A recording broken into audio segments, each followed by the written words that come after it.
So आजको हाम्रो topic चाहिँ के हो त work done by torque. Torque भन्ने टपिक हामीले अलरेडी डिस्कस गरिसकेको छौँ। के हो टर्क भनेको? Turning effect of force.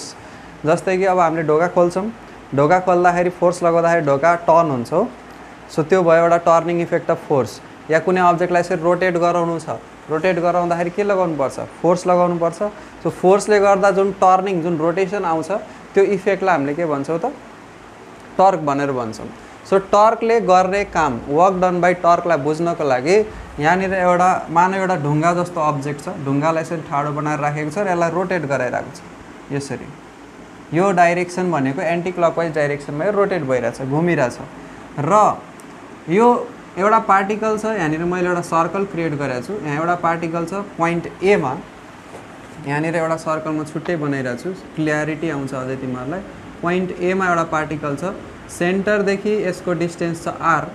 यसलाई मैले फोर्स एफ लगाइरहेको छु भने यो पोइन्ट ए मा भएको पार्टिकल सर्दै सर्दै कुनै अर्को पोइन्टमा जान्छ जाँदैन? जान्छ। अनि मानौँ पोइन्ट बी मा पुग्यो अरे केही समयपछि पोइन्ट बी मा पुग्यो। यसको डिस्टेन्स फ्रम सेन्टर त आर नै हुन्छ सर्कुलर मोसनमा। अब यो पोइन्ट ए देखि पोइन्ट बी मा पुग्दाखेरि अब फोर्स यहाँनिर अघि यसरी लागिरहेको थियो टेन्जेन्सियली, अब कसरी लाग्छ? यही डाइरेक्सनमा लाग्छ कि यतातिर टेन्जेन्ट भएर लाग्छ? फोर्सको डाइरेक्सन कन्टिन्युअसली चेन्ज हुन्छ हुँदैन?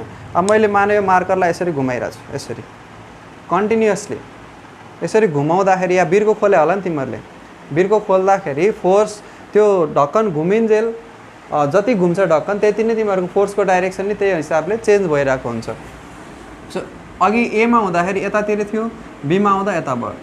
अब मानौँ यो बिचमा अर्को कुनै पोइन्ट छ यहाँनिर सी भन्ने पोइन्टमा हुँदाखेरि पनि त टेन्जेन्ट भएरै लाग्छ फोर्स। सो हरेक प्लेसमा फोर्सको डाइरेक्सन के भइरहेछ? चेन्ज भइरहेछ। तर फोर्सको म्याग्निट्युड चाहिँ हामीले सेम राखिरहेको छ। डाइरेक्सन चेन्ज भइरहेछ तर म्याग्निट्युड के छ? सेम। ओके, मानौँ यहाँनिर यसको जुन डिस्टेन्स ट्राभल गरे एङ्गुलर डिस्प्लेसमेन्ट, यसलाई चाहिँ हामीले थीटा मान्यौँ। र तिमीहरूले ट्रिगोनोमेट्रीमा पढेको छ एदेखि बीसम्मको लेन्थलाई हामीले यस मान्दियौँ, डिस्टेन्स भनेर, लिनियर डिस्टेन्स। अनि थीटा चाहिँ एङ्गुलर डिस्प्लेसमेन्ट भयो, यसरी यहाँनिरसम्म आइपुग्दाखेरिको एङ्गुलर डिस्प्लेसमेन्ट। ट्रिगोनोमेट्रीमा के पढेको? क्लास 9 मै पढेको। थीटा बराबर आर्क लेन्थ बाई रेडियस पढ्यो हो। Arc length by radius, arc length भनेको एबी को लेन्थ डिभाइडेड बाई रेडियस गरेपछि थीटा रेडियन भनेर आउँछ। देयरफोर यो जुन आर्क लेन्थ छ, arc length is equal to R into theta हुन्छ हुँदैन? हुन्छ। ओके, सो जेनरली वर्क डनको फर्मुला के पढ्यो हामीले? Force into displacement into cos alpha मान्दै, अनि थीटा लेखिन किनकि थीटा हामीले अलरेडी युज गरिसकेको छ। यो क्लास 9 मा अथवा क्लास 11 मा पनि पढेको फर्मुला, वर्क डनको formula. Force into displacement into cos alpha भनेको अल्फा चाहिँ angle between force and displacement. वर्कको डेफिनेसन याद छ? Product of force and displacement in the direction of force. मानौँ एउटा बक्सालाई मैले यतातिर तान्नु परिरहेको छ एउटा डोरीले बाँधेर यसरी, अनि बक्सा यता होरिजेन्टली मुभ भइरहेको, फोर्स चाहिँ एङ्गल बनाएर थीटा एङ्गल बनाएर लागिरहेको छ, डिस्प्लेसमेन्ट भयो एस। भनेपछि अब यसको वर्क डनको फर्मुला निकाल्नको लागि हामीले के गर्छौँ? यो फोर्सलाई डिस्प्लेसमेन्टको डाइरेक्सनमा लिएर आउँछौँ। होरिजेन्टल कम्पोनेन्ट क्या, प्रोजेक्टाइल मोसनहरू पढ्दाखेरि, भेक्टर पढ्दाखेरि धेरै युज गरेको थियो नि यो क्लास 11 मा। सो यसको होरिजेन्टल कम्पोनेन्ट कति हुन्छ? F cos theta. Therefore work done is equal to F cos theta into displacement गरेर F into S cos theta बनाएको थियो। यहाँ थीटा भने चाहिँ angle between force and displacement, यहाँनिर चाहिँ अल्फा भने चाहिँ angle between force and displacement. अब यो सर्कुलर मोसनमा हुँदाखेरि यो जुन डिस्प्लेसमेन्ट छ, सानो सानो डिस्प्लेसमेन्ट, मैले एउटा ठुलो कर्भ बनाएँ यसरी, ठुलो कर्भ, एकदम ठुलो कर्भ। यसलाई जुम इन गरेर हेर्ने हो भने यो सानो टुक्रा लियो भने यो कर्भको सानो टुक्रा त एउटा स्ट्रेट लाइन जस्तो हो क्या, स्ट्रेट लाइन जस्तो छ। कर्भलाई मैले ठुलो साइजमा बनाउँदाखेरि या यही सानो जुन कर्भ लाइन छ यसलाई जुम गरेर हेर्ने हो भने यसको स्मल पिस भनेको स्ट्रेट लाइन जस्तो देखिरहेछ कि छैन? हेर, तिमीहरू आफै हेरेर बना। यो सानो सानो टुक्रा यदि बनाउने हो भने सिधा सिधा लाइन देखिरहेछ कि छैन? भने यो सिधा लाइनमा यदि फोर्स यसरी टेन्जेन्सियली लागिरहेछ भने यो फोर्सको डाइरेक्सन अनि यो डिस्प्लेसमेन्टको डाइरेक्सन, दुईटा बिचको एङ्गल कति छ? 0 छ। सेम डाइरेक्सनमा भएपछि एङ्गल 0 हुन्छ हुँदैन। सो अल्फाको भ्यालु हामीले 0 राखिदियो, एफ इन्टु एस इन्टु कस 0 डिग्री। कस 0 भने कति 1, त्यसको मतलब फोर्स इन्टु डिस्प्लेसमेन्ट आयो। सो सर्कुलर मोसनमा कुनै अब्जेक्ट हिँडिरहेको छ भने त्यहाँनिर यदि टेन्जेन्सियली फोर्स लागेको छ भने त्यो फोर्सले गर्ने जुन वर्क हुन्छ एफ इन्टु एस, कस जुन अल्फा भन्ने पार्ट छ त्यो हट्यो, किनकि हरेक मोमेन्टमा हरेक सेकेन्डमा जुन फोर्स र डिस्प्लेसमेन्ट बिचको एङ्गल छ त्यो कति छ त 0 डिग्री छ। हरेक सेकेन्डमा चेन्ज भइरहेको छ। यो जति घुम्दै जान्छ यहाँनिरको पार्टिकल जति घुम्दै जान्छ फोर्स पनि बटारिन्छ, डिस्प्लेसमेन्ट पनि बटारिन्छ। अब यसरी हेर, यो मेरो डिस्प्लेसमेन्ट भयो, यो हात, यो चाहिँ फोर्स भयो। अब मैले दुईटैलाई साथसाथमा बटारेँ भने दुईटै बिचको एङ्गल कति छ 0 छैन त। मान यसलाई मैले सर्कलमा घुमाउँछु यसरी, दुईटै बाङ्गिरहेछ साथसाथमा। कर्भ लाइनमा डिस्प्लेसमेन्ट पनि बाङ्गिरह, फोर्स पनि बाङ्गिरह, मतलब दुईटै बिचको एङ्गल त जहिले 0 डिग्री छ। त्यसो भए फोर्स इन्टु डिस्प्लेसमेन्ट गरेर वर्क आयो। अनि यो एक्चुअलमा यो जुन डिस्प्लेसमेन्ट हामीले यहाँनिर निकाल्यौँ यो चाहिँ सानो डिस्प्लेसमेन्टको सम हो के। यहाँनिर जुन मैले टुक्रा टुक्रा बनाइरहेको छु नि, यस्तो हजारौँ टुक्रालाई जोडेर बनेको यो सम हो, टोटल डिस्प्लेसमेन्ट, टोटल डिस्टेन्सहरूको सम हो। अब हामीले यहाँनिर अहिले भर्खर के निकाल्यो, ट्रिगोनोमेट्रिकमा पढेको एउटा सानो फर्मुला कि theta radian equal to arc length by radius. यहाँबाट एस को भ्यालु कति निकाल्यो त आर इन्टु थीटा। अब यो भ्यालुलाई यहाँ पुट गरिदिउँ, therefore F into R into theta हुन्छ कि हुँदैन। अनि एफ इन्टु आर्क भनेको टर्क हो कि न, फोर्स इन्टु रेडियस भने टर्क हो, टर्निङ इफेक्ट अफ फोर्सको फर्मुला हो। So torque into theta, work done is equal to torque into theta भन्ने फर्मुला बन्यो। यहाँ भर्खरै एउटा फर्मुला थियो, work done equal to F into S, linear मोसनको फर्मुला। यो चाहिँ लिनियर मोसनमा हेर्दाखेरि वर्क डनको formula force into displacement, rotational मोसनमा हेर्दाखेरि वर्क डनको formula torque into angular displacement. यहाँ चाहिँ लिनियर डिस्प्लेसमेन्ट, यहाँ एङ्गुलर डिस्प्लेसमेन्ट। यहाँनिर फोर्स, यहाँनिर चाहिँ के टर्क। हामीले फर्स्ट क्लासमै पढेको थियौँ कि यता लिनियर मोसन छ, यता रोटेसनल मोसन छ भने के पारामिटर हुन्छ। यता लिनियर डिस्प्लेसमेन्ट हुन्छ भने यता एङ्गुलर डिस्प्लेसमेन्ट हुन्छ, यता लिनियर भेलोसिटी हुन्छ भने उता एङ्गुलर भेलोसिटी हुन्छ, अनि यता लिनियर एक्सिलेरेसन हुन्छ भने उता एङ्गुलर एक्सिलेरेसन हुन्छ। त्यो बेसिक कुराहरू हामीले जान्नुपर्छ, अदरवाइज बुझिँदैन फेरि। ठिक छ नि, याद छ त्यो कुराहरू? फर्स्टमा जोइन गरेकोले चाहिँ पढ्नुपर्छ है, त्यो बेसिक कुरा रिभाइज गर्नुपर्छ। अनि बल्ल त्यो सबै क्लासेसहरूको भिडियो रेकर्डेड फर्ममा छ, त्यसलाई आफूले रिभाइज गर्ने, अनि यो सब कुराहरू पनि क्याच गर्न अलि सजिलो हुन्छ, किनकि सानो कन्सेप्टहरू जोड्दा कम्प्लिकेटेड कुरा बुझ्ने हो। अब एकैचोटि कम्प्लिकेटेड कुरा बुझ्न थालेपछि त अप्ठ्यारो हुन्छ हैन, त्यो सानो कुराहरू छुटिनु भएन। यो क्लियर भयो? वर्क डनको फर्मुला कति आयो? Torque into angular displacement. अब मलाई पावर निकाल्नु छ, power P is equal to के हो त? Work done per unit time हो के न, dw बाई dt, मतलब वर्क डनको डेरिभेटिभ गर्यो अथवा वर्क डनलाई टाइमले डिभाइड गरिदियो भने हाम्रो पावर आउँछ। अब मैले डेरिभेटिभ नलिए पनि हुन्छ या सिधै यसैलाई टाइमले डिभाइड गर्दै पनि हुन्छ हुन त, तर यतिकै फर्ममा लेख्छु, मानौ डी टी थीटा इन्टु के अरे डिभाइडेड बाई dt। कुनै अब्जेक्टलाई मैले रोटेट गराइरहेको छु, त्यसमा चाहिँ मैले टर्क चाहिँ कन्स्ट्यान्ट लगाएको छु, मतलब कन्स्ट्यान्ट फोर्स लगाएर फोर्सको डाइरेक्सन चेन्ज भइरह, तर टर्क चाहिँ त्यसमा कन्स्ट्यान्ट छ। सो टर्क कन्स्ट्यान्ट छ भनेपछि टर्क बाहिर आउँछ, जुन कुरा कन्स्ट्यान्ट छ त्यो बाहिर आउँछ। फोर्सको डाइरेक्सन चेन्ज हुन सक्छ तर टर्कको डाइरेक्सन फिक्स्ड हुन्छ रोटेसन हुँदाखेरि, त्यही भएर टर्कलाई मोर इम्पोर्टेन्स दिन्छ रोटेसनल मोसनमा फोर्स भन्दा पनि। मैले अघि बताएँ नि, जति घुम्दै जान्छ पोइन्ट एमा एउटा डाइरेक्सन छ, पोइन्ट बीमा अर्को डाइरेक्सन छ, फोर्सको डाइरेक्सन चेन्ज भयो। Force is a vector quantity, त भेक्टर क्वान्टिटीको डाइरेक्सन चेन्ज भयो भनेपछि that is changing, force is not constant, force is variable. तर टर्कको डाइरेक्सन कता हुन्छ त? याद छ टर्कको डाइरेक्सन निकाल्ने formula? Right hand thumb rule. यदि रोटेसन यो डाइरेक्सनमा यसरी बटारेर भइरह, यो तरिकाले रोटेसन भइरह भने अपवर्ड डाइरेक्सनले के देखाउँछ? टर्कको डाइरेक्सन देखाउँछ। सो यो हो एन्टी क्लकवाइज डाइरेक्सनमा यदि सर्कुलर मोसन भइरहेको छ भने राइट ह्यान्डको यो चारवटा फिङ्गरले त्यो रोटेसनको बाटो देखायो भने यो थम्बले चाहिँ के देखाउँछ? टर्कको डाइरेक्सन। जति घुमे पनि टर्क त माथि नै लागिरहेको छ, फिक्स्ड डाइरेक्सनमा छ। So torque is constant, torque बाहिर आयो। अब बाँकी रह्यो यहाँनिर D theta by dt। Rate of change of displacement angular displacement with respect to time angular displacement divided by time भने एङ्गुलर भेलोसिटी हो क्या so power is equal to आयो टर्क इन्टु ओमेगा र लिनियर मोसनमा चाहिँ पावरको formula हुन्छ force into velocity यो चाहिँ लिनियर मोसनमा हुने फर्मुला हो यो रोटेसनल मोसनमा हुने फर्मुला हो सो दुईटैलाई कम्पेयर गरेर पढ्न जरुरी छ र यहाँ फोर्स इन्टु भेलोसिटी यहाँ फोर्सको काम टर्कले गरिरह यो भेलोसिटी हो यो पनि भेलोसिटी हो यो लिनियर वाला भेलोसिटी यो एङ्गुलर वाला भेलोसिटी द्याट्स अल फरक त्यति हो केही क्वेसन भयो सोध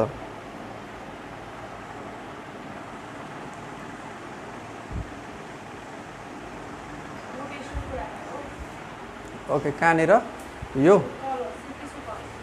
यहाँनिर यो थीटा कहाँबाट आयो S equal to R theta ट्रिगोनोमेट्रीमा पढ्यो हो नि theta radian equal to arc length divided by radius अघि नै बुझाएको मैले त्यहीँनिरबाट एसको भ्यालु पुट गर्दै अरू केही डाउट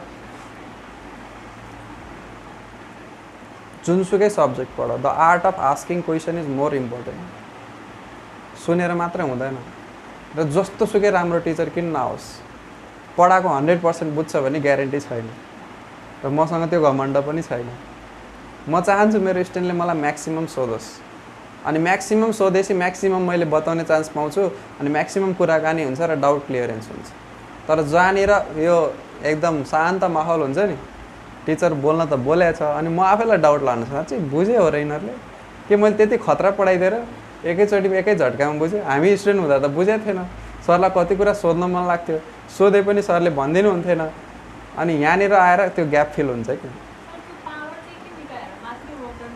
वर्क डन निकाले पावरको नि फर्मुला यदि चाहियो भने चाहियो नि त न्युमेरिकल गरिरहेको छौँ पावर निकाल भनेर सोध्यो त फर्मुला त चाहियो त पावर यदि निकाल्नु पर्यो भने work done divided by time गर्नु पर्यो नि त डिडब्लु भने small work done divided by small time गर्दाखेरि टर्क किन कन्स्टेन्ट मैले अहिले बताएँ किन कन्स्टेन्ट बुझ्यौ टर्कको डाइरेक्सन चेन्ज हुँदैन नि त फोर्सको म्याग्निट्युड सेम छ तर डाइरेक्सन चेन्ज भइरह त्यही भएर force is as a vector quantity direction change भएपछि त्यो भेरिएबल भइहाल्यो फोर्स तर टर्क त जहिले नि माथि लागिरहेछ यो तरिकाले यदि होरिजेन्टल सर्कलमा घुमिरहेको छ भने यो चारवटा finger right hand thumb rule अनुसार चारवटा फिङ्गरले रोटेसनलाई देखायो भेलोसिटी त्यसको घुम्ने डाइरेक्सनलाई देखायो भने थम्बले के देखाउँछ टर्क जति घुमे पनि टर्क त माथि नै लागिरहेछ अब एन्टी क्लकवाइजबाट क्लकवाइज घुम्न थाल्यो भने टर्क कता लाग्छ तल लाग्छ सो घुमिरहेको बेलामा टर्कको डाइरेक्सन फिक्स छ क्या सो यदि टर्क फिक्स छ भने टर्क बाहिर आउँछ यो एङ्गल त फिक्स हुँदैन नि अब मानु यहाँबाट घुम्न सुरु गर्यो बढेर यहाँ एङ्गल बढेको बढेन अझै घुम्यो भने अझै बढ्छ अझै घुम्यो भने अझै एङ्गल बढ्छ त एङ्गल त चेन्ज भइरहेको छ त्यही भएर angle variable D theta by DT गर्दाखेरि के आयो त ओमेगा ओमेगा भने एङ्गुलर फ्रिक्वेन्सी कि एङ्गुलर भेलोसिटी सोचेर भनौँ फ्रिक्वेन्सी भने होइन angular frequency angular velocity or frequency or both A and B angular frequency पनि हो फ्रिक्वेन्सी मात्रै भन्यो भने गलत एफ भन्छ फ्रिक्वेन्सीलाई तर एङ्गुलर भेलोसिटी र एङ्गुलर फ्रिक्वेन्सी भने ओमेगा नै हो कपी पल्टाएर हेर फर्स्ट च्याप्टर के अरे फर्स्ट लेक्चरमै मैले पढाएको छु तिमीहरूलाई एङ्गुलर फ्रिक्वेन्सी पनि भनिन्छ भनेर अब यसले के दर्शाइरहेछ नोट लेखिँदैछ तर रिभ्यू गरिँदै छैन रहेछ है मैले पढाऊ मलाई याद छ नि तर तिमीले पढायो भनेर याद रहन्छ अनि बर्बाद भएन पढाएको याद छ पढेको याद छैन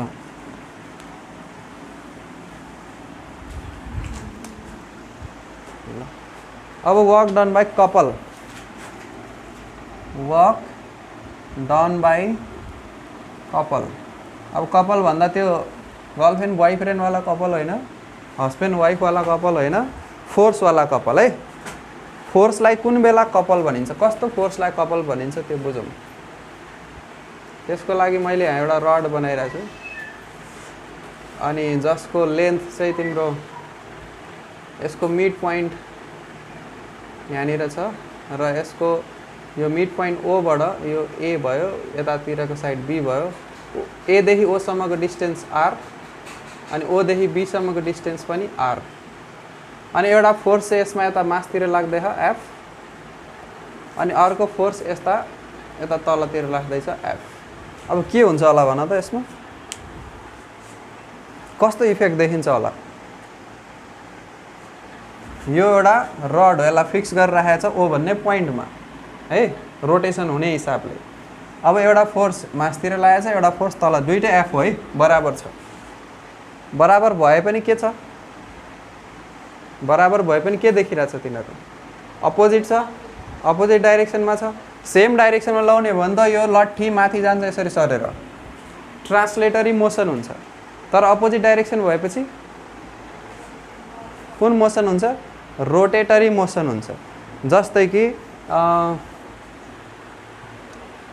यहाँनिर राखेर मैले यो मार्करलाई राखेँ हो यसलाई राखेँ अब यसरी धक्का दिए एउटै डाइरेक्सनमा मतलब सबै फोर्सले सेम डाइरेक्सनमा धक्का दिँदा त्यो ट्रान्सलेट भइरहेछ अगाडि गइरहेको छ हैन तर यसको एउटा टुप्पोमा मात्रै यतातिर ठेल्यो भने घुमिरहेछ कि छैन रोटेसन देखिरहेछ नि हैन तिमीले ट्राई गर्न सक्छौ अथवा एउटा हातले मैले यता ठेले म आफूतिर अनि अर्को हातले तिमीहरुतिर धक्का दिए भने पक्कै घुम्छ यो कि घुम्दैन हेर यसरी म दुईटा फिंगर युज गरिरहेको छु यसरी घुम्छ घुम्दैन अब एउटा फिंगरले उता ठेलिरहेछ एउटाले यता ठेलिरहेछ रोटेसन आउँछ नि सो यो रोटेशनल इफेक्ट देखाइरहेछ सो रोटेशनल इफेक्ट देखायो अनि दुईटै फोर्स चाहिँ सेम क्वान्टिटीको छ त्यो बोतलमा तिमीले अहिले ढक्कन खोली हेर त एकचोटि अनुभव गर त्यसलाई खोल्न त धेरैचोटि खोले होला दुईटा फिंगरले फोर्स लाउनु पर्छ कि एउटा फिंगरले खोल्न सक्छौ खोलेर देखाउ त खोलेर देखाउ न खुल्छ दुईटै त्यो त लुज बनाएर खोलिहाल्छ नि टाइट बनाऊ पहिला अनि खोलेर देखाउ त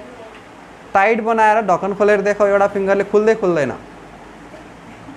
भागो त्यो घिउ खाको दम निकालेर नि खुल्नेवाला छैन दुईटै फिंगर लगाएपछि के हुन्छ त्यहाँनिर फिल गरेर सेम यस्तै फोर्स लाग्छ एउटाले मानव इस्टतिर धक्का दिइराख भने अर्कोले वेस्टतिर धक्का दिन्छ अपोजिट डाइरेक्सनमा तर दुईटैले मिलेर काम गरिरहेछ त्यो बिरको जुन छ त्यसलाई घुमाउने काम गरेर त्यो घुमाउने इफेक्टलाई के भन्छ टर्क भन्छ टर्निङ इफेक्ट भन्छ अनि त्यो जुन साथमा काम गर्ने एउटै काम गरिरह दुईटैले एउटै कुरालाई घुमाउने काम गरिरह त्यही भएर यिनीहरूलाई कपल बन्यो सँगसँगै टाँसेर हिँड्नेलाई त कपल भन्छ अङ्गालोमा अङ्गालो हानेर हिँड्ने तर एउटा पूर्व एउटा पश्चिम जानलाई चाहिँ कपल भन्ने पहिलोचोटि सुने होला तिमीले हेर यो मासतिर गइरहेछ एउटा तलतिर गइरहेछ एउटा पूर्वतिर अर्को पश्चिमतिर तर पनि कपल रे कपल किन भन्यो नेचर छ यिनीहरूको यो कपल हुनुको रिजन छ दुईटै फोर्स इक्वल छन् र अपोजिट छन् के छन् रे equal and opposite to forces which are equal and opposite acting on a same object एउटै अब्जेक्टमा लागिरहेको छ भने त्यसलाई के भनिन्छ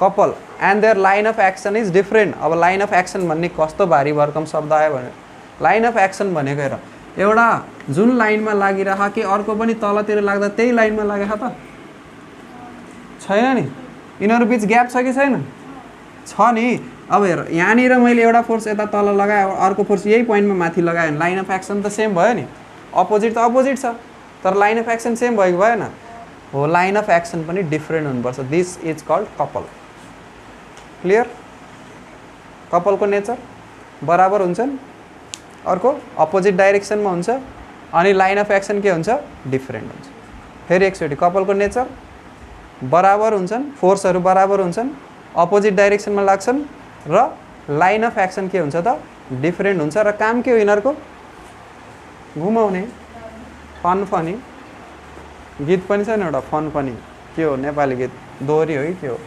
सुन्न त सुनेको छु ल अब यो घुमिसकेपछि केही समयमा यसको पोजिसन चेन्ज हुन्छ हो पोजिसन चेन्ज हुन्छ यसरी कुनै एउटा नयाँ पोजिसनमा आउँछ जुन बेला यसले बनाएको जुन एंगल छ थीटा हुन्छ हो के न अब फोर्स को डाइरेक्सन चेन्ज भयो अब फोर्स सुरुवाला फोर्स यता लागेछ एफ अर्को फोर्स यता तलतिर लागिरहेछ यसरी र यसले ट्राभल गरेको लिनियर डिस्टेन्स भने यो हो के न हेर त यो बी भन्ने पोइन्ट देखि बी ड्याश भन्ने पोइन्टमा पुग्यो अनि यो ए देखि ए ड्याश भन्ने पोइन्टमा पुग्यो हो के न यसरी सर्कल जस्तै बनाएको छैन हेर त यदि यसलाई एक फन्का पुरा घुमाइदिने भने यसले सर्कल बनाउँछ बनाउँदैन अनि अहिकै ट्रिगोनोमेट्रीको फर्मुला लाग्छ लाग्दैन यसमा यसमा B B dash is equal to B B dash is equal to theta into R हुन्छ कि हुँदैन? अघि नै S is equal to theta R निकालेको थियो, arc length equal to theta into R, यो पनि त आर्क लेन्थ हो नि, थीटा इन्टु आर हुन्छ। अनि यताको A into A dash equal to पनि थीटा इन्टु आर हुन्छ। यहाँ त थीटै छैन, कहाँबाट थीटा इन्टु आर भयो? भर्टिकली अपोजिट एङ्गल, अलिकति जियोमेट्री पढ्यो होला, अलिकति धेरै पढ्नु हुँदैन, यतातिर हेर theta equal to theta, so त्यो पनि थीटा आर भयो कि भएन? सो दुइटैको आर्क लेन्थ बराबर थीटा आर, यो बी जति डिस्टेन्स हिँडिरह यो ए पनि त्यति नै डिस्टेन्स हिँडिरहेछ। अब वर्क डनको फर्मुला के हो? अहिले भर्खर पढेको, फोर्स इन्टु डिस्प्लेसमेन्ट। त यहाँनिर दुईटा फोर्स छ, पहिलो फोर्सले गरेको वर्क W1, त्यो फोर्स उतापट्टिको फोर्स F इन्टु त्यसको डिस्प्लेसमेन्ट कति आयो? Theta R. So F into R into theta, F into R into theta भने के हो? टर्क।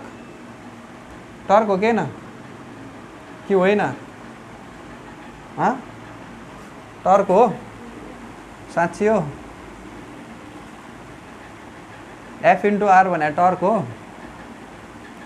अहिले यसलाई टर्क नलेखिहाल, किनकि हाम्रो यहाँ दुईटा फोर्सले गरेको काम छ। पहिला दुईटै वर्क निकाल, W2 भनेको फेरि F इन्टु यो वाला फोर्सले गरेको काम, F into theta into R नै हुन्छ। सो यो पनि F आर थीटा आयो। अब दुईटालाई जोडिदेऊ, total work is equal to W1 plus W2 गर्ने हो भने एउटा F आर थीटा छ, अर्को पनि F R theta, F R theta दुईटै जोड्यो भने के हुन्छ? 2F आर थीटा हुन्छ कि हुँदैन? अनि यो 2 लाई यता R सँग मिलाएर राख्दियो, 2 इन्टु के अरे F into 2R into theta लेख्न मिल्छ। अनि यो 2R भने कसको लेन्थ हो? ध्यान दिएर चित्रमा हेर, ए र एदेखि बी सम्मको लेन्थ हो कि न? मतलब total length of the rod हो कि न? सो F इन्टु 2R भनेको टर्क हो, torque due to couple. F into 2R is equal to torque due to couple. Torque due to couple को फर्मुला हो F इन्टु 2R भनेको। यहाँनिर दुईटा डाइरेक्सनमा, अपोजिट डाइरेक्सनमा फोर्स लागेको छ, तर यदि यो क्लकवाइज एन्टी क्लकवाइजको हिसाबले हेर्ने हो भने हेर त, दुईटै एन्टी क्लकवाइज हो कि न? दुईटै एन्टी क्लकवाइज हो। हेलो, दुईटै एन्टी क्लकवाइज हो। अनि एउटा एन्टी क्लकवाइज टर्क भनेको F इन्टु आर, अर्को एन्टी क्लकवाइज टर्क एउटा F इन्टु आर, अर्को पनि F इन्टु आर। अनि टोटल टर्क कति भयो त? 2FR भएन? दुईटा टर्क लागिरह नि त, एउटाले यतापट्टिबाट घुमाइरहेछ, अर्कोले यतापट्टिबाट घुमाइरहेछ। सो टोटल टर्क कति भयो त? 2FR। सो 2FR को ठाउँमा हामीले के लेख्दियौ त? टर्क लेख्दियौ, टोटल टर्क। एङ्गल त एउटै हो, एङ्गल त थीटा नै छ। यो जुन 2 ले अब 2 ले R लाई नि मल्टिप्लाई गर्ने, थीटालाई नि मल्टिप्लाई गर्ने त मिल्दैन, त्यो त प्लस माइनसमा मात्रै मिल्छ, तर मल्टिप्लाईमा छ अलरेडी, त कुनै एउटालाई मल्टिप्लाई हुन्छ यो 2 ले, हो कि न? सो हाम्रो वर्कको फर्मुला फेरि पनि के आयो त? केही नयाँ फर्मुला आयो र? अहिले भर्खर पढेको फर्मुला आएन? Torque into theta. चाहे त्यो वर्क डन बाई कपल होस्, चाहे वर्क डन मात्रै बनोस्, के गर्ने तिमीहरूले? वर्क डनको फर्मुला के हुन्छ?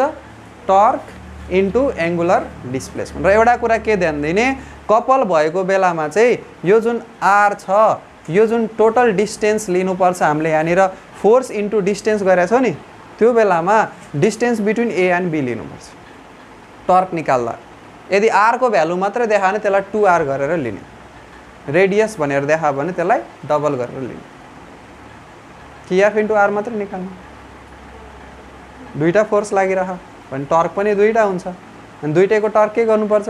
जोड्नुपर्छ, किनकि दुईटैको टर्क सेम डाइरेक्सनमा छ, दुईटै एन्टी क्लकवाइज। दुईटै एन्टी क्लकवाइज भनेपछि के हुन्छ? सम हुन्छ हुँदैन? सम भएपछि दुईटालाई FR र FR लाई जोडेर के आउँछ त? 2FR आउँछ टोटल टर्क।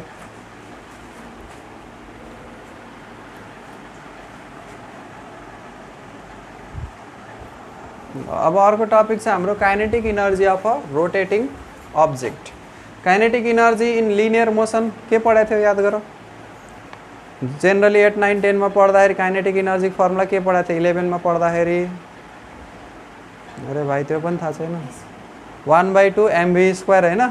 पोटेन्सियल इनर्जी के थियो mgh अलिकति स्वाध्ययन भन्छ कि त्यसलाई सेल्फ स्टडी पनि गर्नुपर्छ क्या त्यस्तो बेसिक कुराहरू बिर्सेर भएन सो काइनेटिक इनर्जी को फर्मुला बेसिक भनेको लिनियर मोसनमा के हो 1/2 mv² तर यो लिनियर मोसन हो कि रोटेटरी मोसन हो रोटेटरी हो मोसन हो त्यसो भए यहाँ अलि फरक खालको फर्मुला हुन्छ सो मानौँ फेरि पनि एउटा ढुङ्गा आँपको सेपमा बनाइदिएँ मैले यहाँनिर र यहाँनिर डिफ्रेन्ट पार्टिकलहरू छन् एउटा m1 यो पिक्चर तिमीलाई याद होला हामीले धेरैचोटि बनाएको छौँ m2 त्यसै गरी लिएर mn यहाँ एउटा पार्टिकलहरू छन् एउटाको डिस्टेन्स छ r1 अर्कोको डिस्टेन्स छ r2 अर्कोको डिस्टेन्स छ rn र यो घुमिरहेको छ एन्टी क्लकवाइज डाइरेक्सनमा ओमेगा भेलोसिटीले यो एक्सिस अफ रोटेसन हो अब यसमा यो अब्जेक्ट घुमिरहेको छ एन्टी क्लकवाइज डाइरेक्सनमा भने यसमा त एउटा मात्रै पार्टिकल त हुँदैन टन्नै पार्टिकलहरू छ सबै घुमिरहेको छ सबैको आफ्नो आफ्नो भेलोसिटी होला एउटाको भेलोसिटी होला v1 अर्कोको भेलोसिटी होला v2 अर्कोको भेलोसिटी होला v3 फरक फरक भेलोसिटी होला कि सेम हुन्छ एंगुलर भेलोसिटी सेम हुन्छ कि लिनियर भेलोसिटी सेम हुन्छ अनि मैले v1 v2 भनिरहेको छु त्यो एंगुलर भेलोसिटी हो कुन भेलोसिटी हो त्यो लिनियर भेलोसिटी ओमेगा त सेम हुन्छ सबैको लागि तर linear velocity v1 v2 v3 यिनीहरू के हुन्छ फरक हुन्छ सो टोटल काइनेटिक इनर्जी निकाल्नु छ भने सबै पार्टिकलको काइनेटिक इनर्जी जोड्नु पर्यो हो के न कतिवटा पार्टिकल छ n वटा त पहिलो पार्टिकल m1 त m1 को हुन्छ 1/2 m1 v1² हुन्छ अर्को पार्टिकलको 1/2 m2 v2² त्यसै गरी n नम्बरसम्म पुग्यो भने 1/2 mn vn² र याद गर हामीले पढिसके फर्स्ट लेक्चरमै पढेको v = r ओमेगा भनेर याद आयो आएन याद गर आयो नि नआयो नि याद त गर्नै पर्यो v = के हो r ओमेगा फर्स्ट लेक्चरमै पढेको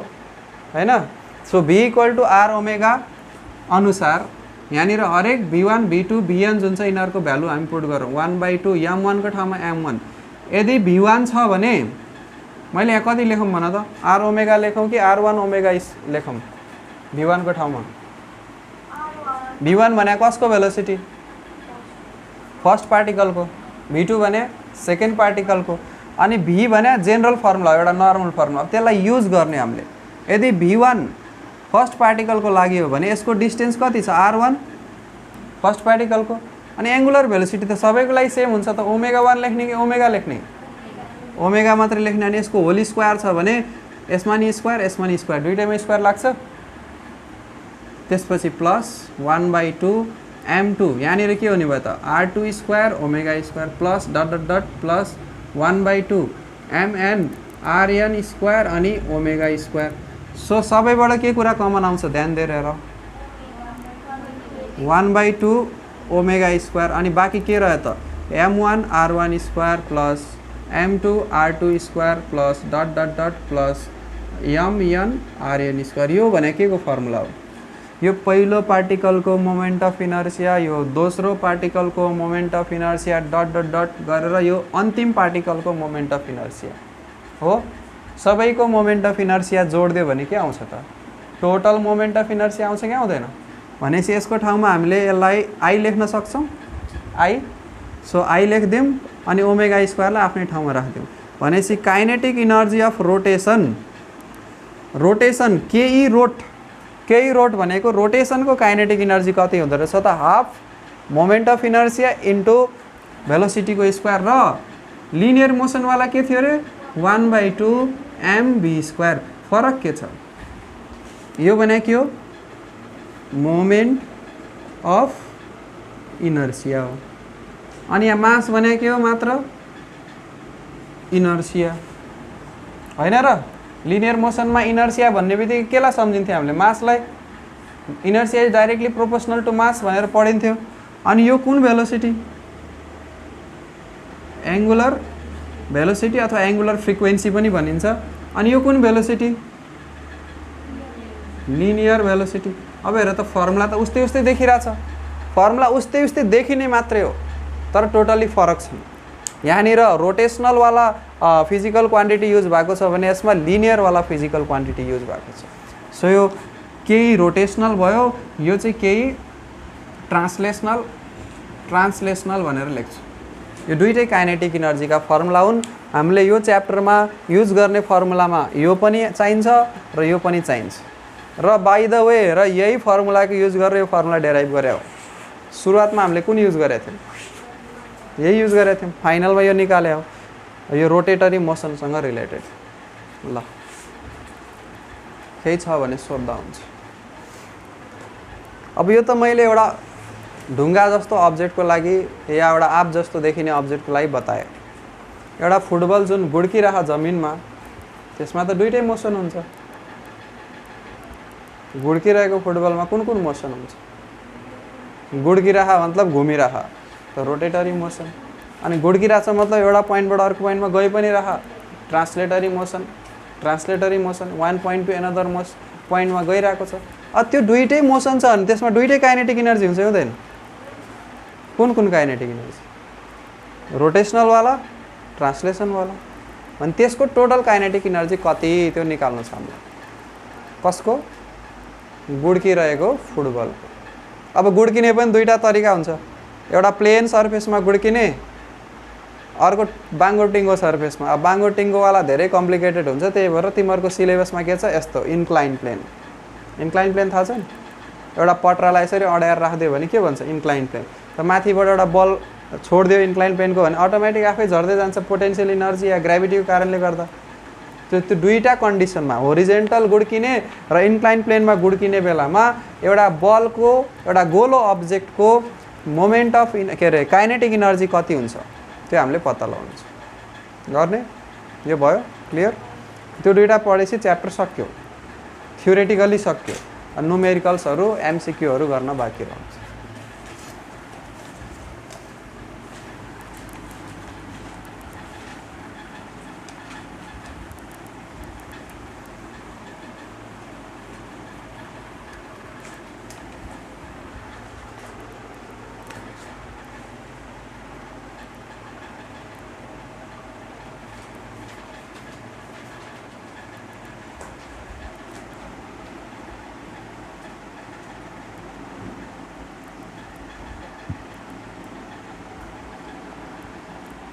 पहिला होरिजेन्टल सर्फेसवाला हेरौँ।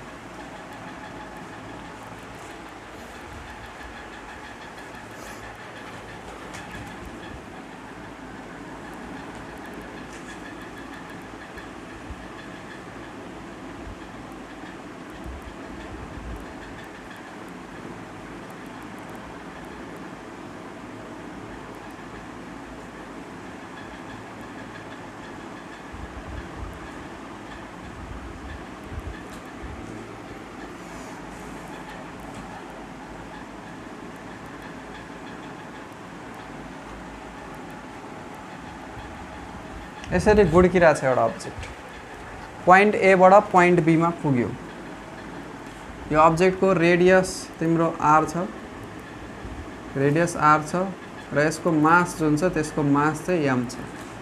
सो एउटा बललाई गुड्काइयो, पोइन्ट एबाट पोइन्ट बीसम्म पुर्याइयो। यसको एङ्गुलर भेलोसिटी छ omega, linear velocity translatory velocity छ भी, मास छ एम र रेडियस छ r. Since it is rotating as well as translating, यसमा दुई थरीको काइनेटिक इनर्जी हुन्छ। सो त्यो दुई थरीको काइनेटिक इनर्जी, सो यसको total energy, total kinetic energy भनेको kinetic energy because of rotation plus kinetic energy because of translation, यो दुईटालाई सम गर्छौँ हामीले।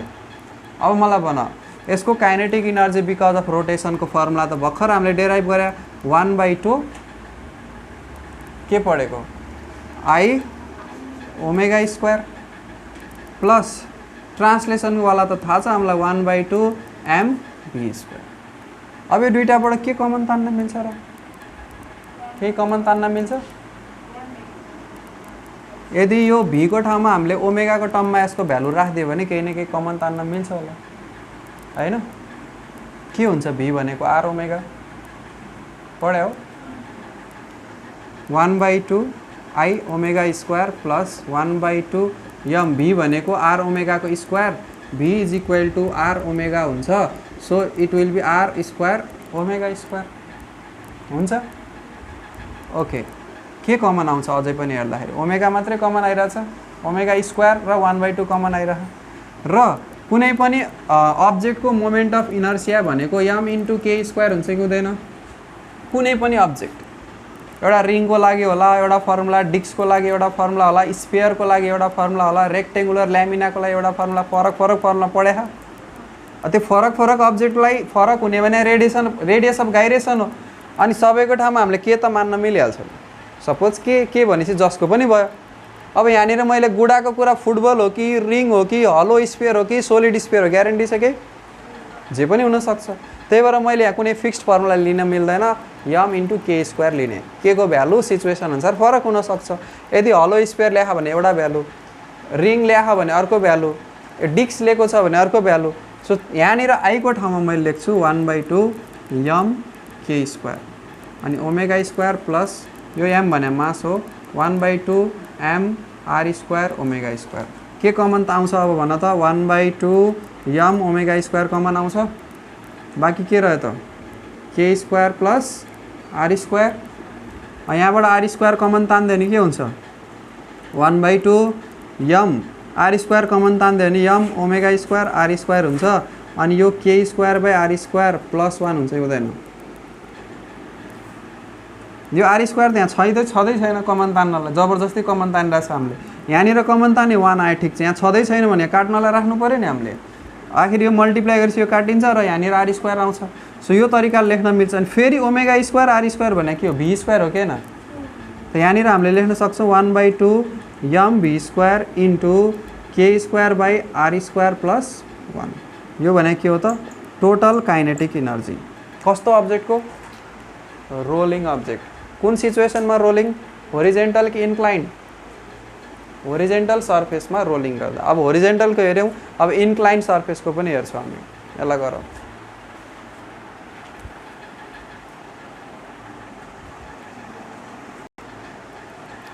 अब जाऊँ हामी kinetic energy of rolling body on incline plane है होरिजेन्टल भयो इन्क्लाइन प्लेनको हेर्नु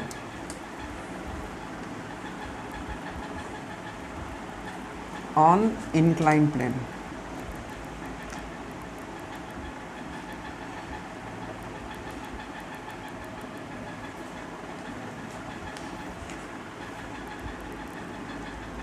छड्के सतह भन्छ नेपाली छड्के सतहले होरिजेन्टल लाइनसँग थीटा एंगल बनाछ यहाँबाट एउटा बल रोल गर्न थाल्यो यो पोइन्टबाट तल रोल हुँदै हुँदै हुँदै तल आयो र यो पोइन्टमा आइपुग्यो सपोज त्यही बल अलि ठुलो भयो जस्तो छ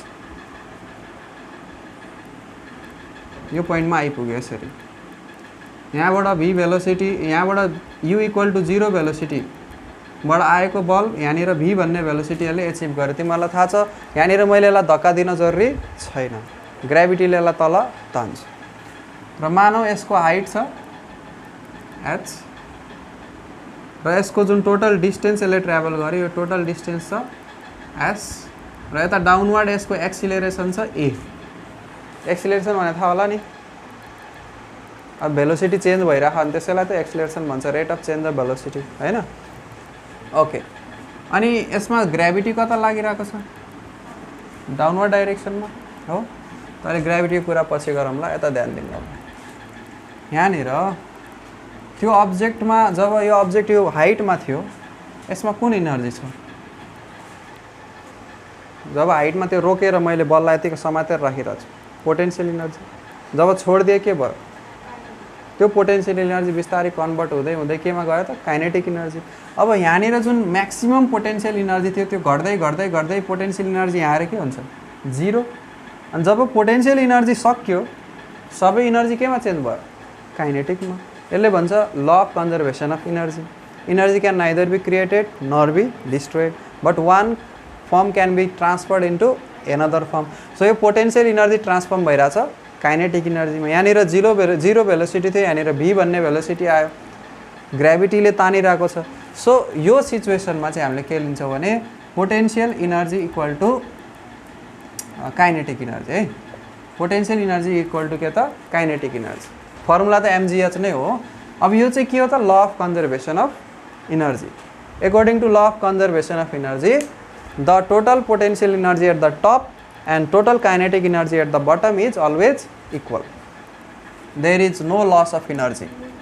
Okay, potential energy is mgh and kinetic energy को भर्खर यहाँ फर्मुला निकालेको छु के छ 1/2 m v square k square by r square plus 1 दुईटै साइडबाट के क्यान्सल हुन्छ m क्यान्सल हुन्छ ओके v स्क्वायर तिमीहरुलाई थाहा छ लिनियर मोसनमा v square equal to u square plus 2as हुन्छ हो इनिशियल भेलोसिटी कति छ यसको 0 भनेपछि v square equal to 2as भयो कि भएन okay so further g into h equal to 1/2 v square को ठाउँमा लेखेँ मैले 2as अनि यो जस्ताको त्यस्तै k square by r square plus 1 के काटिरहेछ त 2 2 काट्यो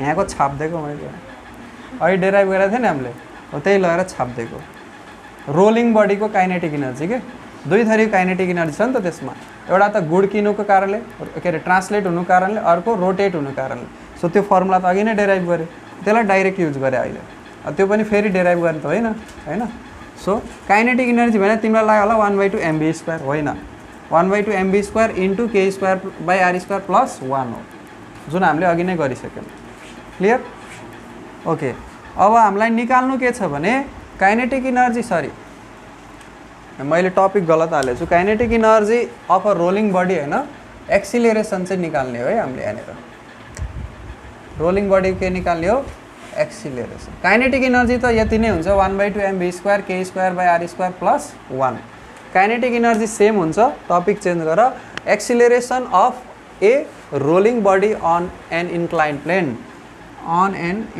प्लेन ओके हामीलाई ए को भ्यालु पत्ता लगाउनु छ यसमा अब ए को भ्यालु हुन्छ कति भन त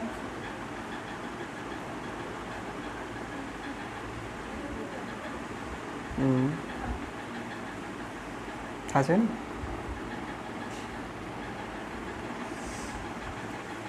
ए को भ्यालु कति यहाँबाट निकाल्न सकिँदैन सोल्भ गरेर ए इक्वल टु कति आउँछ जी एच डिवाइडेड बाई यस k square by r square plus 1 यही त हो नि एको भ्यालु आइसक्यो त अब यहाँनिर जुन एच बाई एस भन्ने रेसियो छ यो के हो भन त ट्रिगोनोमेट्री राइट एंगल ट्रायंगल अनुसार h by s perpendicular by hypotenuse के हो त्यो भने साइन थीटा हो sine theta equal to perpendicular by hypotenuse the perpendicular is h hypotenuse is s मतलब एच बाई एस भनेको साइन थीटा रहेछ भनेपछि एच बाई एसलाई हटाइदिउँ कामै छैन h by s sine theta राख्दैछ भइहाल्यो नि किन हटाउने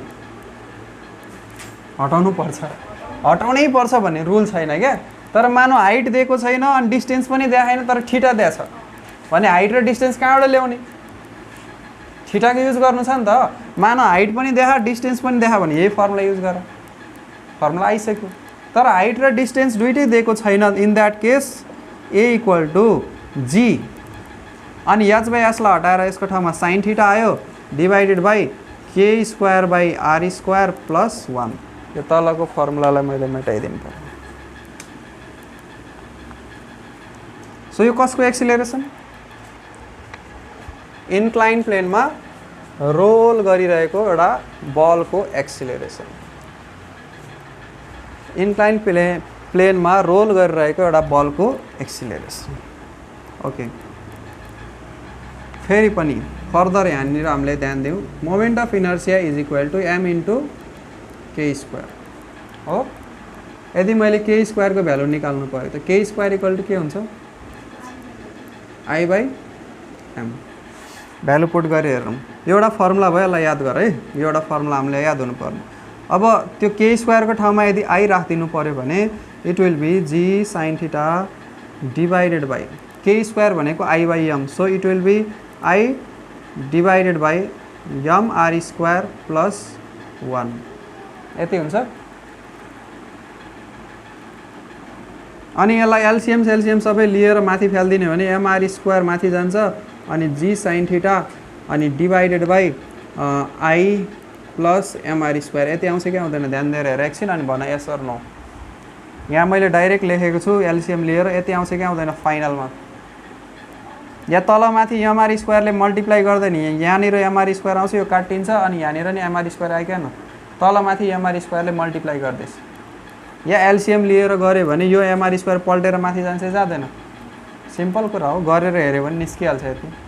यो फर्मुलामा के कुरा कन्स्ट्यान्ट छ हेर त एउटा रोलिङ बडीको लागि के कुरा कन्स्ट्यान्ट छ मास रेडियस एक्सिलरेसन त त्यो ठाउँमा कन्स्ट्यान्ट हो अलमोस्ट माथिबाट तल आउँदा खासै हाइट चेन्ज हुँदैन त्यही भएर अलमोस्ट कन्स्ट्यान्ट थीटा पनि कन्स्ट्यान्ट इन्क्लाइन प्लेनलाई कहिले बढी बनाउने कहिले कम बनाउने त गर्दैन।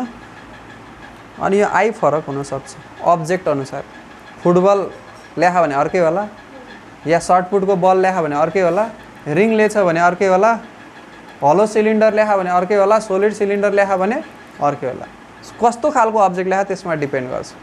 अनि यम र आर त कन्स्ट्यान्ट राख्यो यदि यम र आरलाई कन्स्ट्यान्ट राख्ने हो भने acceleration only depends upon moment of inertia र सर्टकटमा बुझ्दाखेरि यो सबै कन्स्ट्यान्ट हो भने acceleration is inversely proportional to moment of inertia देखिरहेछ।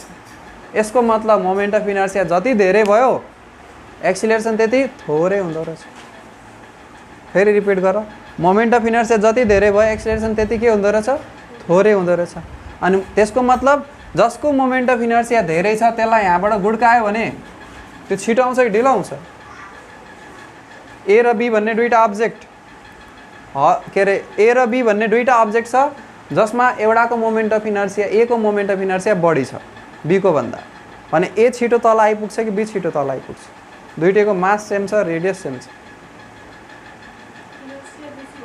ए को मोमेन्ट अफ इनर्सिया बढी छ दुईटैको मास पनि सेम छ रेडियस पनि सेम छ तर मोमेन्ट अफ इनर्सिया चाहिँ ए को बढी छ भने त्यहाँबाट गुड्काउँदा तल कुन पहिला आइपुग्छ ए कि बी कम इनर्सिया कसको छ त ए को कि बी को बी को ए को बढी छ भने चाहिँ बी को कम भयो कुरा बुझ्यो नि अर्थ मोमेन्ट अफ इनर्सियासँग के हुन्छ इन्भर्सली प्रोपोर्सनल हुन्छ। मोमेन्ट अफ इनर्सिया जति कम भयो त्यहाँबाट गुड्केर आउने त्यति नै छिटो हुन्छ ठिक छ। रिङ र डिस्कको मोमेन्ट अफ इनर्सिया फर्मुला के हो रिङ र डिस्कको याद गर सेन्टरको थ्रुबाट रिङको I of ring m r square सेन्टरको थ्रुबाट अनि I of disc m r square by 2 यही हो। कसको मोमेन्ट अफ इनर्सिया धेरै छ डिस्कको कि रिङको रिङको धेरै छ किनकि यहाँनिर आर स्क्वायर छ यहाँ चाहिँ आर स्क्वायर बाई 2 छ दुईटैको मास चाहिँ सेम लिदियो हामी भनेपछि मोमेन्ट अफ इनर्सिया त रिङकै धेरै आइरह। अब मैले एउटै हाइट भएको इन्क्लाइन प्लेनबाट पहिला रिङ खसाएँ अनि टाइम नापेँ गुड्काएँ अनि त्यसपछि डिस्क पनि गुड्काएँ अनि टाइम नापेँ कुन छिटो पुग्ला गुड्केर तल कुन छिटो जान्छ कुन जान्छ डिस्क जान्छ किनकि मोमेन्ट अफ इनर्सिया यसको कम छ अनि मोमेन्ट अफ इनर्सिया कम भएपछि एक्सिलरेसन के हुन्छ धेरै हुन्छ। एक्सिलरेसन धेरै हुनुको मतलब छिटो छिटो तल जानु हो कम टाइममा तल पुग्छ। पुरा क्लियर एक्जाममा सोध्न सक्छ कन्सेप्चुअल क्वेसनहरू you are given a ring and a disc of same mass and same radius which one will reach to the ground if they are rolled from the top of the incline plane भनेर सोध्यो र त्यसलाई यो concept use गरेर भन्ने clear ल। यहाँसम्म सबै नोट्सहरू सुरुदेखि अन्तिमसम्म पढेर आऊ भोलि मक टेस्ट हुन्छ मक टेस्टमा म तिमीहरूलाई लगभग 20वटा एमसीक्यू टाइप क्वेसन दिन्छु जसमा कन्सेप्टवाला क्वेसन नै हुन्छ मतलब यतिकै पढेर कन्सेप्ट याद छ भने ट्याक्क टिक लगाइदियो एन्सर मिल्यो वा न्युमेरिकलवाला पनि हुनसक्छ रफ गरेर एन्सर निकालेर अनि बल्ल टिक लाउनुपर्छ तुक्का लाएर हुँदैन। अब मेबी 20वटामा तिमीहरूले 5वटा मिलाउला 6वटा मिलाउला 10वटा मिलाउला 19वटा होइन 20वटै मिलाइदिला त्यो त तिमीहरूको मेहनतमा डिपेन्ड गर्छ प्र्याक्टिस गरेर आऊ र जतिवटा मिल्छ द्याट डज नट म्याटर। जब त्यो टेस्ट सकिन्छ अनि नेक्स्ट डेको क्लासमा हामी के गर्छौँ मक टेस्ट रिभ्यू गर्छौँ। मक टेस्ट रिभ्यूमा त्यो 20वटै क्वेसनको सोलुसन के हुन्छ भनेर म यहाँ बोर्डमा बताउँछु र किन हुन्छ त्यो सोलुसन। मेबी तिमीहरूले सही एन्सर त टिक लायो तर गलत सोचले लगायो किनकि 4वटा अप्सन छ 25% त चान्स छ नि एउटा मिल्ने हैन। जय सीताराम भनेर लाउला, कोहीले जय श्रीराम भनेर लाउला, कोहीले जय महादेव भनेर, कोहीले ओम भनेर लाउला, विभिन्न कुराहरू भनेर लगाउला हैन। सो त्यस्तो गरेर लाउने हैन, सकेसम्म बुद्धि लगाएर लाउने र किन भयो भन्ने कुरा चाहिँ क्ल्यारिफिकेसन हुन्छ जब मक टेस्टको रिभ्यू हुन्छ। अनि तिमीहरूले सोचेको कुरा सही रहेछ कि गलत रहेछ त्यो पनि क्लियर हुन्छ। ठिक छ ल।